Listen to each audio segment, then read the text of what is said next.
This is Optimal Startup Daily, episode 410, The Work Less, More Success Guide to Time Management, Part 2 by Laura Stack of theproductivitypro.com. And I'm Dan. I am your host and narrator here, reading to you every single day of the week, including weekends and holidays, to help you improve your business life. And today I've got part 2 of this post from Laura Stack for you. We started it yesterday, and I would recommend you check out that episode if you haven't already. That's episode 409. But if you're all caught up, let's hear the rest of this article as we optimize your life. The Work Less, More Success Guide to Time Management, Part 2 by Laura Stack of theproductivitypro.com. Step 4. Process new information. Reduce processing time. Streamline your information flow and you'll inevitably cut back on your time expenditures. Make setting up an efficient filing system one of your first tasks. Develop a simple, noun-based labeling scheme and apply it rigorously to your electronic and paper files. No document should ever take you more than a minute or so to find. You'll also need a reliable personal time management system, some variety of organizer, whether paper, electronic, or hybrid, where you can keep track of all your schedules and contacts. Just make sure it meets the HUG criteria. It must be handy, usable, and garbage-free. Involuntary data inflow, especially email and phone calls, will likely represent a bigger problem. You can cut back on their influence by limiting your exposure to just a few times per day and processing your inboxes down to 0 each time you do check, triaging on the fly. Because most work arrives via email, you should follow some foundational principles to reduce processing time. The superglue rule, the decisiveness rule, the start-to-finish rule, the 3-minute rule, the empty inbox rule, and the discipline rule. When you use these rules in conjunction with my original 6D information processing system, you can reduce the time you spend handling your inflowing information to a much more manageable level. Step 5. Close the loop. Reduce inefficiencies. Next, reduce your inefficiencies by determining what does and doesn't work for you. Constantly refine your workflow processes, reworking or replacing components if they break down or just don't seem as efficient as they might be. Other people may present your most difficult barriers to closing the loop. Since you can't control the actions of your coworkers, try to make your interactions with them easier. Start with precision communication that cuts down on unproductive noise, like hedging and passive language. Get right to the point and ask for acknowledgement on everything. If you don't completely understand what someone asks of you, keep asking questions until you do. Don't give up if they get impatient. It's better than doing the wrong thing or over-delivering, both a waste of time and energy. Micromanagers represent a special case. No amount of productivity training and time management finesse can save you from a micromanager's ego trip if you don't take the bully by the horns ASAP. If they hinder your workflow, confront them about it. They may back off. Otherwise, find ways to work around them or find a job elsewhere. Whether a blockage is human, process-oriented, or mechanical, never hesitate to step in and try to fix it. If you can't find a way to do so, then go around it and move on to things you can fix. Teamwork is crucial here. Do your best to ease the way for everyone involved. In addition to helping the team develop work plans, set and achieve milestones, and reach deadlines, ensure stability by establishing contingency plans to handle crises and other emergencies, such as unexpected absences. Step 6. Manage your capacity. Reduce energy expenditures. The best-laid workflow plan will fall apart if you don't have the energy to sustain it. Therefore, Step 6 focuses on keeping yourself physically and mentally fit through a combination of good sleep, diet, exercise, and preservation of personal happiness. Taken together, these form the hub that links and strengthens the other PWF steps. Begin by recognizing the limits of your personal battery. You can only go so far before you run out of energy, so know when to slow down and recharge.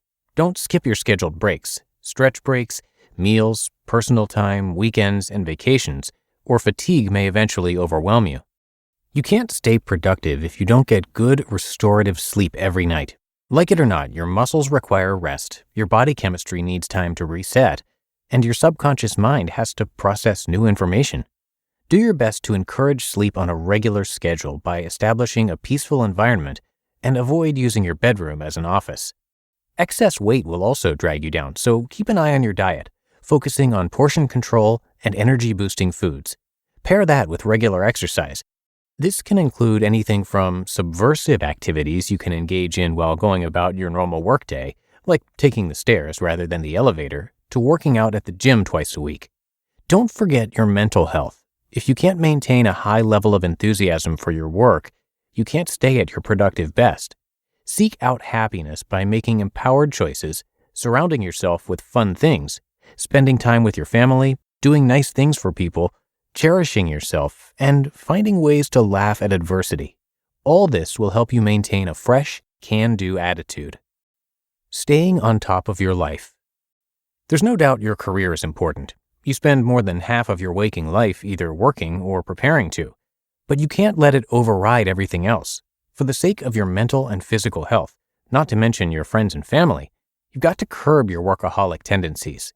Yes, working 70-hour weeks can make you fantastically productive in the short term, but over time, you'll wear down to a ghost of your former self. Eventually, something will break, and suddenly your productivity will drop to nil. Like an overpowered light bulb, you'll produce a lot of heat and light for a while, but suddenly you'll burn out much sooner than you should. Even if that doesn't happen, don't fool yourself. No matter how hard you work today, you can't guarantee corporate leadership will remember your sacrifice tomorrow. You might end up with a pink slip anyway. Rather than grow old and break down before your time, implement my productivity workflow formula in your career.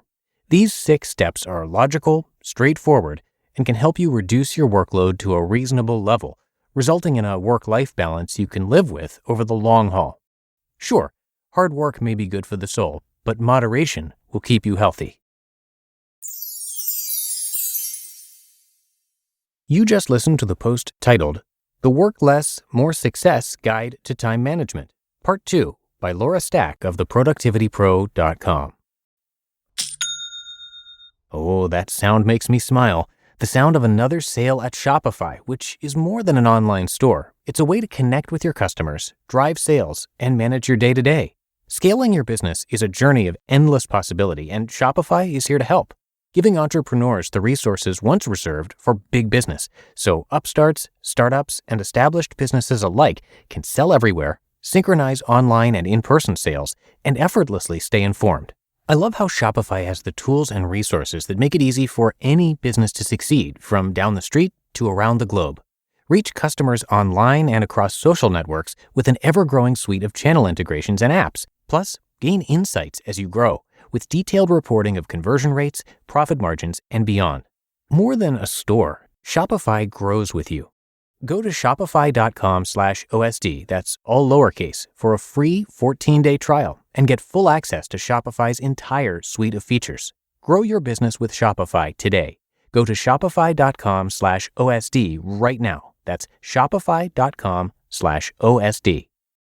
And thanks again to Laura, and you can come visit her site at theproductivitypro.com, and I have that linked in this episode's description, also at oldpodcast.com. Now, if you didn't know already, we do have a bunch of shows that cover all different topics. Optimal Living Daily, which was the first show in our network, regularly features the Productivity Pro because that show covers productivity, but also minimalism, personal development, happiness, and much more. We've also got Optimal Finance Daily, which reads articles from personal finance authors talking about things like saving more, earning more, and investing. Also, there's Optimal Health Daily and more. So to find all of our shows, just search for Optimal Living Daily wherever you're hearing this show, and be sure to follow or subscribe. But that's it for today. I thank you for listening each and every day. That is, of course, how we can keep this show going for you. So have a great rest of your day, and I'll be back here again tomorrow for the Monday show. So I'll see you there, where your optimal life awaits.